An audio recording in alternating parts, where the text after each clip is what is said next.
Welcome back to The Explainer. Today, we're taking some dense, highly technical specs and turning them into a really exciting journey. We're looking at exactly how human engineering masters extreme pressure. And we're going to explore this from the ground up, literally. We'll start by looking at fluid dynamics down here on Earth, and then we'll take to the sky to see how those exact same principles of pressure and stress translate into aerodynamics. Let's get into it. So here's our agenda for today. We're going to start with the anatomy and the operation of the Kappa 25 pump. Then we'll make a really cool bridge over to the aerospace industry, and we'll finish up by diving into the specs and emergency protocols of the Regulator KP2U aircraft. Starting off with Section 1, Anatomy of the Kappa 25, decoding the medium pressure diaphragm pump. All right, meet the Udor KAPPA 25. What we've got here is a 2-cylinder medium pressure diaphragm pump, and it's internally manifolded with anodized aluminum and stainless steel liquid handling parts. Now, originally, it was built for horticultural and agricultural spraying, but honestly, it is so robust that it's also used for aircraft de-icing and hydrostatic testing. It is just an absolutely beautiful piece of utilitarian design. But what's really wild is the sheer scale of the maximums on this thing. I mean, this compact unit weighs only 18 pounds, yet despite that tiny footprint, it can push 7.0 gallons of fluid every single minute at a staggering maximum pressure of 350 psi. Achieving that level of pressure from a lightweight machine spinning at 550 RPM, that requires some incredible internal structural integrity and very specific lubrication. You need exactly 12 ounces of 40-weight premium pump oil just to keep those cylinders moving smoothly. Now, if we look internally, the exploded parts diagram of the adjustable pressure regulator maps out the mechanical anatomy perfectly. It's kind of like a giant puzzle. You can see the intricate relationship between all the components, from the bearing flanges right at the base, all the way up to the internal bypass valves and the pulsation dampener. Every single O-ring, gasket, and bolt has a completely critical role in containing that 350 psi. If just one seal fails, the pressure is totally compromised. Because of that, the absolutely crucial point for mechanics is strict adherence to these tolerances. You have to lock down those diaphragm bolts at exactly 18 foot-pounds of torque, and you've got to use Loctite 243 to secure them. As for the head bolts and the pulsation dampener bolts, those demand 30 foot-pounds.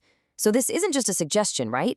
This is the strict mathematical line between a perfectly functioning machine and a pump that literally blows itself apart under extreme stress. Moving right along to Section 2, operating the Kappa 25. Startup and operating protocols. So, the sequence to start this thing up is absolutely vital. You can't just flip a switch and walk away. Step 1, you have to move the lever to the dump position, so the pump starts at 0 pressure. Let me emphasize this. If you don't start the unit at 0 pressure, the manual explicitly states you will immediately void the pump warranty. No joke. You must turn the knob to relieve the spring tension, run the unit until all the air is completely evacuated from the system, and only then do you move the lever to the pressure position to dial it up. It's this highly calculated dance of mastering fluid pressure safely. Okay, Section 3, the KAPA 77 Aerospace Bridge, an accidental namesake. So we're leaving the Kappa pump behind, and we're actually going to meet the Kappa 77 team.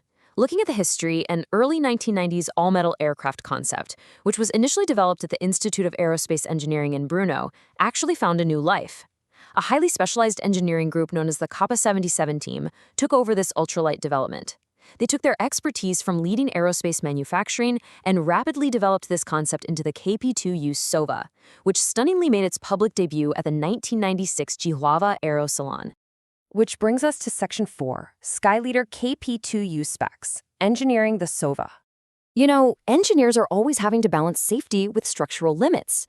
Just think about this weight comparison. The standard maximum takeoff weight for this aircraft is strictly capped at 450 kilograms.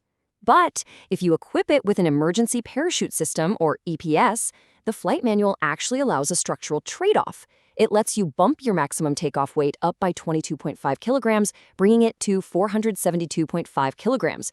Basically, adding a major safety mechanism literally buys you more allowable mass in the sky. How cool is that? And you've got to notice the incredible width of this aircraft's flight envelope. Because it's got these advanced aerodynamics and flower flaps, this all-metal machine can literally crawl through the air, stalling at a mere 58 kilometers per hour. Yet, on the flip side, you can push the throttle and comfortably cruise at 200 kilometers per hour. And right at the absolute structural limit, where aerodynamic pressure is at its peak, the never-exceed speed is a blistering 260 kilometers per hour. Plus, the airframe itself can keep an absolute beating. The official numbers represent the structural load factors when the flaps are retracted.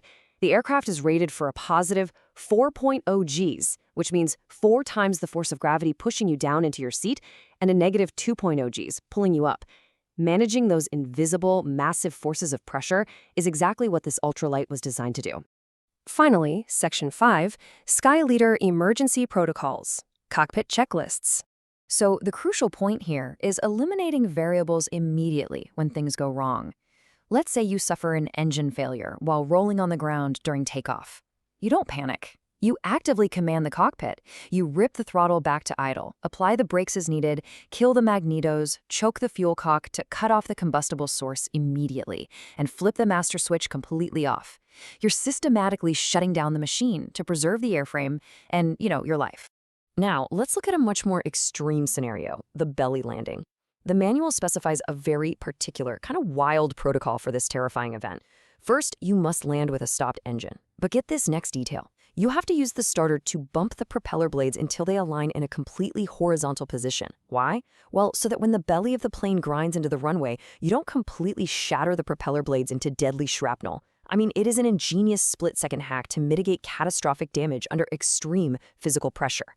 So we've explored the absolute limits of these two incredible machines today, from high-pressure fluid dynamics to high-speed aerodynamics. A deep, careful reading of the manual is without a doubt your absolute best tool for mastering extreme pressure. So take these lessons with you, stay curious, and it leaves us with one big question: what machinery will you master next?